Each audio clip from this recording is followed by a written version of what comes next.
Seperti inilah suasana kawasan Gunung Warsat, Kampung Bungur, Desa Bojong Jengkol, Kecamatan Jampang Tengah, Kabupaten Sukabumi terlihat sejumlah warga asik mengadu layangan di udara.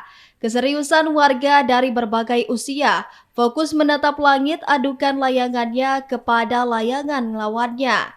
Panitia kontes adu layangan Abdul Aziz mengatakan, kontes ini terlaksana sejak 3 pekan ini, diikuti 92 tim terdiri dari 4 peserta.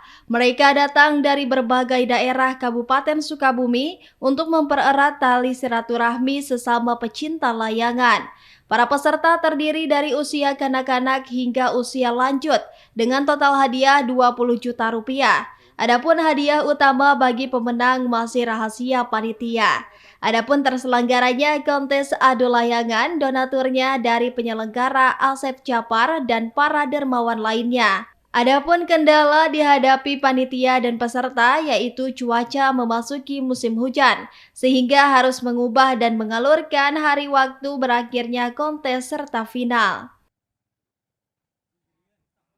Dari season pertama, kemudian kita tambah season kedua, ternyata antusias masyarakat, khususnya ya orang-orang yang senang layangan, bagus sekali.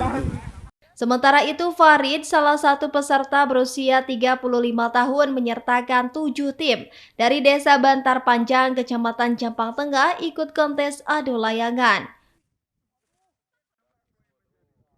Ya betul, ini serasa kembali ke memori zaman dulu ketika waktu kanak-kanak yang kita masih bebas. Dengan adanya event layangan ini, serasa mengembalikan gairah kembali gitu. Kesempatan ya? Iya, kesempatan untuk berkreasi kembali.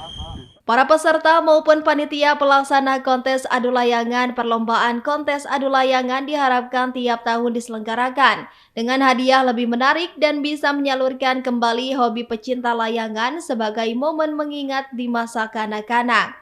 Dari Kecamatan Jampang Tengah, Kabupaten Sukabumi, Iqbal Bakar melaporkan.